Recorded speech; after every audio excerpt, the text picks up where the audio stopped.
I raced sailboats competitively for 40 years. 1979, we had a race to Oxford, and must have been 300 boats out there, and it had to be 140 degrees in the shade. And you couldn't sleep down, you couldn't even go down below the boat. So we're sleeping on the boat, people are walking all over us, and finally we decided every subsequent race, we would send the college kids down and drop a boat off either St. Michael's or Oxford, wherever we were going. And so we'd get there, we'd party for a while, we'd hightail it into Easton, have a nice place to eat, you know, the old rustic inn and in the pub and stuff like that. And we'd have a nice shower and sleep, and we'd go back there. And the college kids, they were going to be partying all night long anyway. So, so I did that. But I was looking in Fairfax County where I was living. I lived a mile north of Washington's Mount Vernon. Property taxes were outrageous. And at this point, I'm a single dad. Yeah. My son's out of high school. I'm paying $12,000 in property tax for a small house. And in a neighborhood, I'm divorced, so I started looking around. And I kept on coming through Easton because I went to St. Michael's and didn't see anything I liked, or I didn't see anything that was not any higher than that off the water. And I grew up on the Chesapeake Bay, so I know what hurricanes do. Yeah. And the same with Oxford. Right. So I found a place in Easton, and I've moved 3 times. I started off in a townhouse and then went to Easton Club East, and then my lady friend and I joined together. We bought a house in Easton Club because we got one that was big enough for our collective junk. I've done significant volunteering from the time I got here. I've done hundreds and hundreds of shows at the Avalon here, ushered them. Shortly after I started ushering, they talked me into for the plein air festival. I've been in charge of hanging the competition paintings for 14 years. On the Waterfowl Festival, I was in charge of signs for 4 years. I helped with the Frederick Douglass, really helped to get that big day when he put that. And last but more importantly, I coached at the high school for 2 years as an assistant coach in the lacrosse team. From the time I got here, I saw things that I thought could do better. Just minor things around town, traffic patterns. There were things that the way the town was sort of shaping up. I watched the police department because I have been to literally hundreds and hundreds of police departments monitoring what they're doing, and I watched that. And I was sitting a year after I retired from my last job, I'm bored to tears. Al, Bob, and Jessica were always trying to get me out of the place. Look, we've seen enough of you. And so then I was pulled aside and said, well, you know, you live in Ward 3. And I said, what's that? And he said, well, your county councilman, Len Wendowski, is going to retire. And I said, I don't know what you're talking about. So they said, we ought to check with him. So I called Len Wendowski, and he came over to my house, spent 3.5 hours telling me what he did and so forth, so on. And I was enamored by it. They're doing a lot of neat stuff that helps everybody. And so I said, you guys should think I'm gonna do that. And so he was my first signature on my petition, and I did it. I went door to door to almost every door in my ward, and I squeaked by and I won. And I would tell you, other than being a 21-year-old single Virginia State Trooper, second best job I ever had. 2 summers ago, we had 3 accidents on Route 50 East at the bypass, or the Parkway, if you will. 2 fatalities and a serious personal injury. Just incredible. And I'm sitting there going, I could see what the problem was. I went to our town engineer and said, you got to do something. We got to do it quick, because if we have another one, we're going to get buried. We wrote a pretty compelling letter to the State Highway Administration, and after a week we hadn't heard anything. And I'm getting antsy, because all I can do is wait to hear I got another one. So Johnny Mouts and I were in a meeting, and I said, these guys aren't calling us back. We got this problem.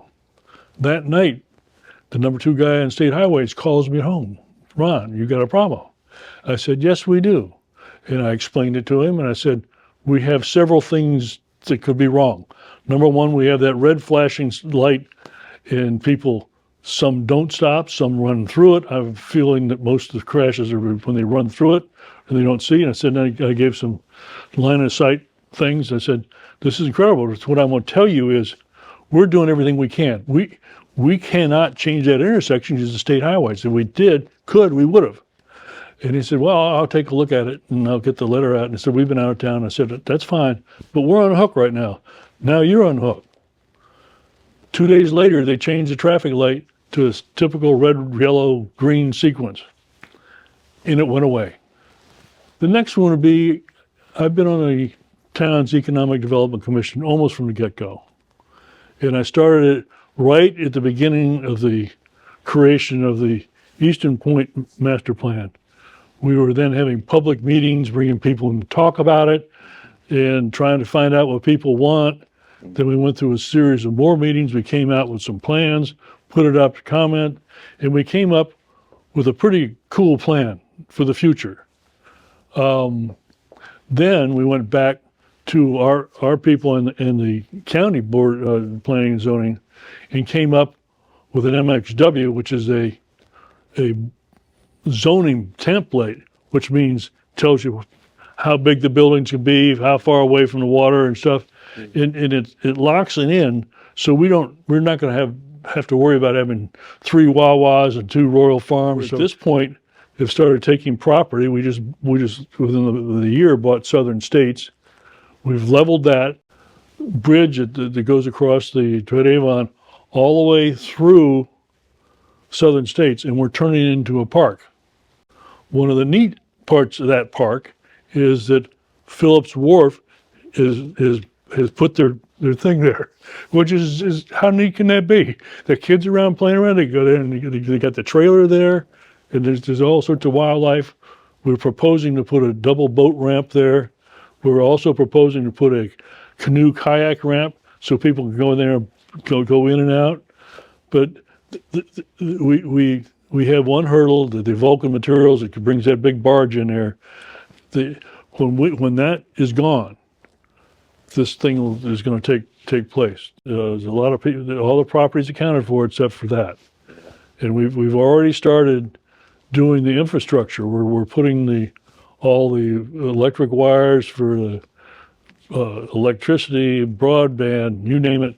We're going to be putting that through there. We're putting the rails to trails bike path over top of that, and then we're going to pave the road that we will build around.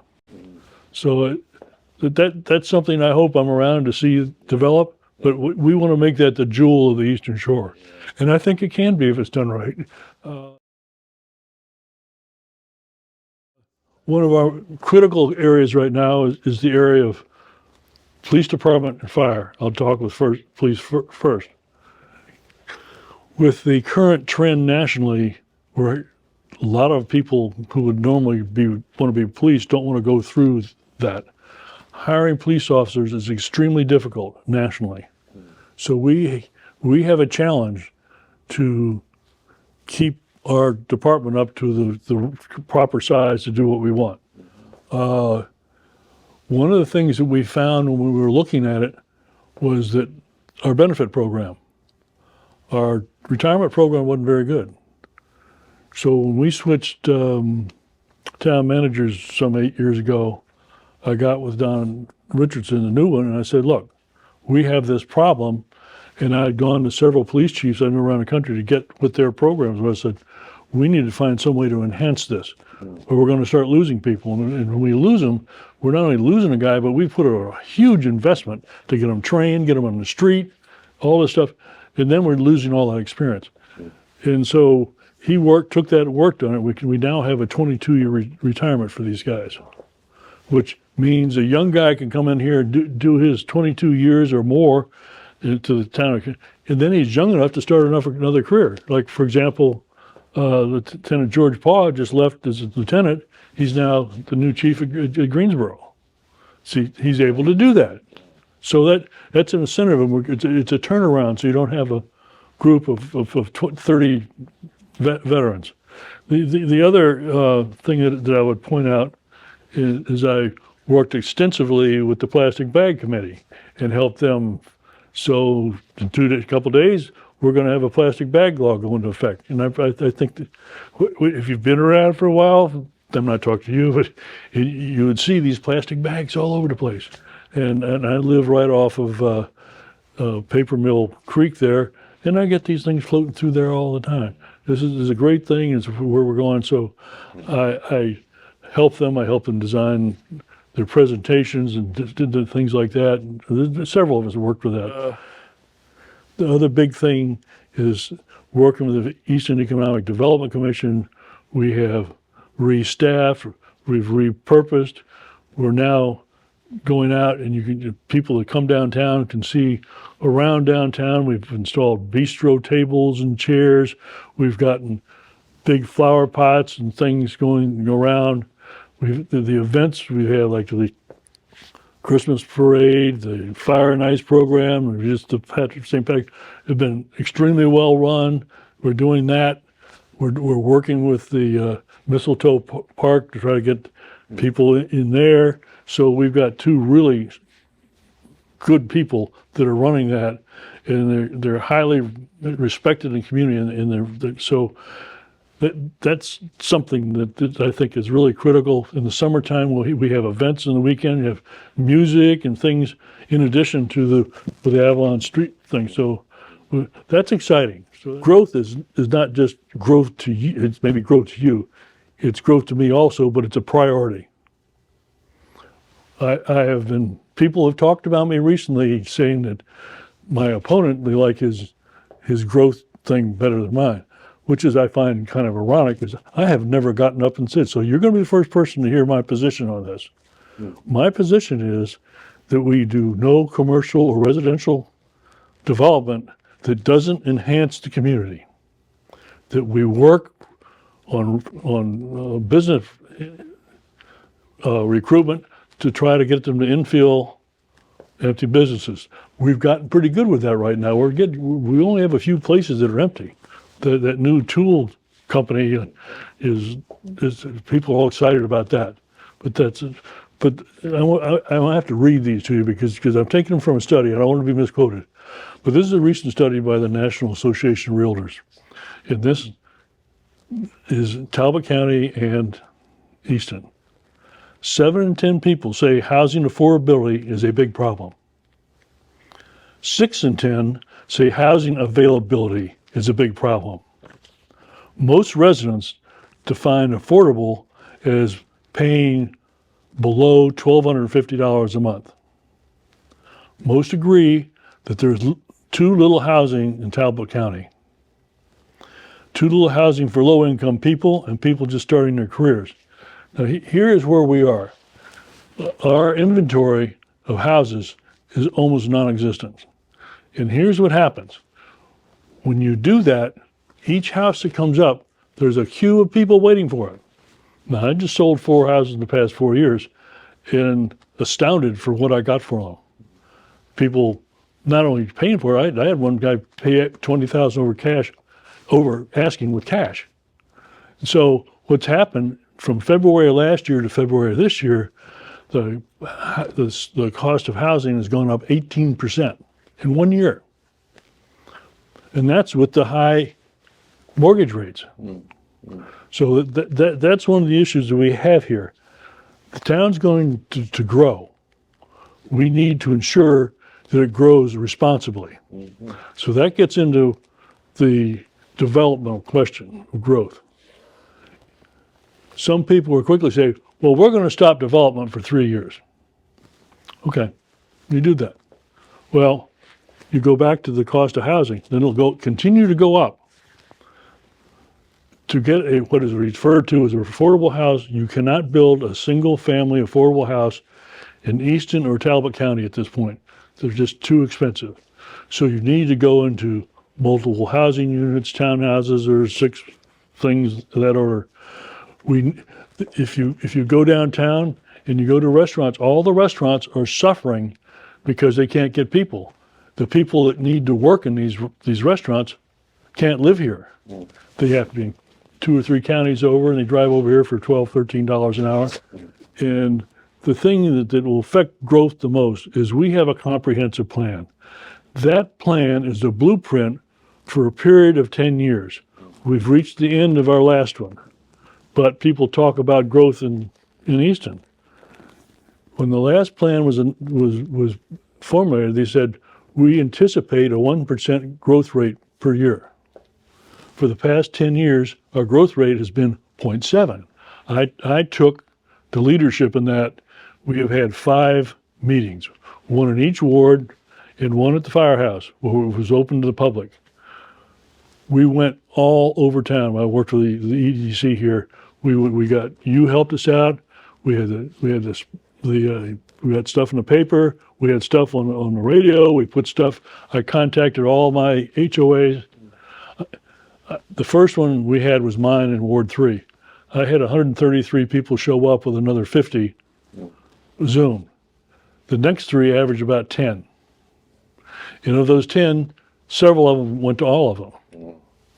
The last one had a pretty good representation, and what we had done was we set all the issues out with tables so people could come in and put their opinions down. So we know what the opinions are. Now, the reason I'm talking about this blueprint isn't my blueprint. It's not planning. It's the town's blueprint. We're bringing the people in the town to come in and give us their feelings on that. That's why I gave you that data, because that's the real thing. That was the stuff I gave you was from a scientific study that does this. I know what perception is.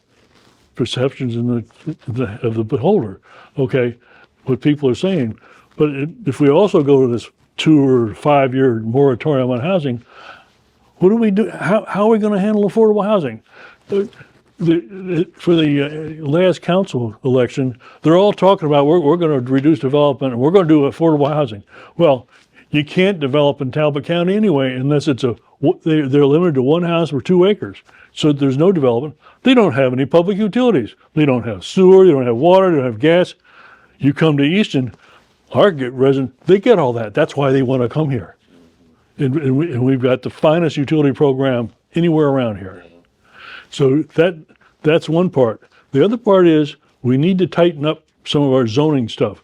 And one of the things we need to do, we have an affordable housing fund, but typically it's only been funded by those houses, those developments are what they call a planned unit development. There aren't very many of them. We just had one on Galloway up on Matthewstown and an apartment development on Elliott. The first 2 we've had since Ashby Commons, which was about 12, 13 years ago. That's the only ones we've had. Now we've had several conventional developments that just went. One of them is called Four Seasons, was supposed to move on Idlewild. It was they didn't have to do. Excuse me. They didn't have to participate in this because the conventional thing. Typically they've gone to the plan unit, the PUD agreements to get, because you're asking for things. I am going to be proposing that all development contribute to the affordable housing, regardless. We need that. Now, what we do right now with affordable housing is we try to help people who've been here. So if family's been there for 50 years and their roof's starting to go, we give them a grant to fix the roof. Then we don't have to relocate them. They have the luxury of staying where they are. And so we're working on that. The other part is, I'm not real political, mind you, but it's sort of like the term woke, affordable housing. Well, our code doesn't define affordable housing, workplace housing, government and low-income housing. These are areas these are all going to be included. So I've been doing the comp plan. Megan Cook and Don Abatello have been working on the other, because 3 of us can't be in the same room together. But we talk collectively, do stuff. So we're going, in the next year, we're going to have a new comprehensive plan that will cover all the development, will cover some of these issues. But I'm saying, I understand the development, but I think we still need some development. It has to be smart, it has to be appropriate, and it has to enhance our community. If it doesn't enhance the community, we shouldn't be doing it. I serve on 10 commissions in various functions. Maybe 30, 40 hours a week on this job. Yeah. I've been involved. If you call me, I show up. I've been to hundreds of events. I've participated in things. If people don't agree with me or disagree, I'll sit down and talk to them if we don't disagree. But I have been involved in the community, and I talked about the volunteer stuff. I would compare that to some of my competition and say, how do you compare to that? I have done everything humanly possible to make this job work, not only for me, but the community. And I think I've been highly effective of getting a lot of neat things done. I've got things in the pan cooking around. I'm a hell of a good cook, by the way. Cooking to make this better. And I hope I get the chance to be able to finish these comp plans and do all this stuff, because I think there are so many neat things that can go on in this community.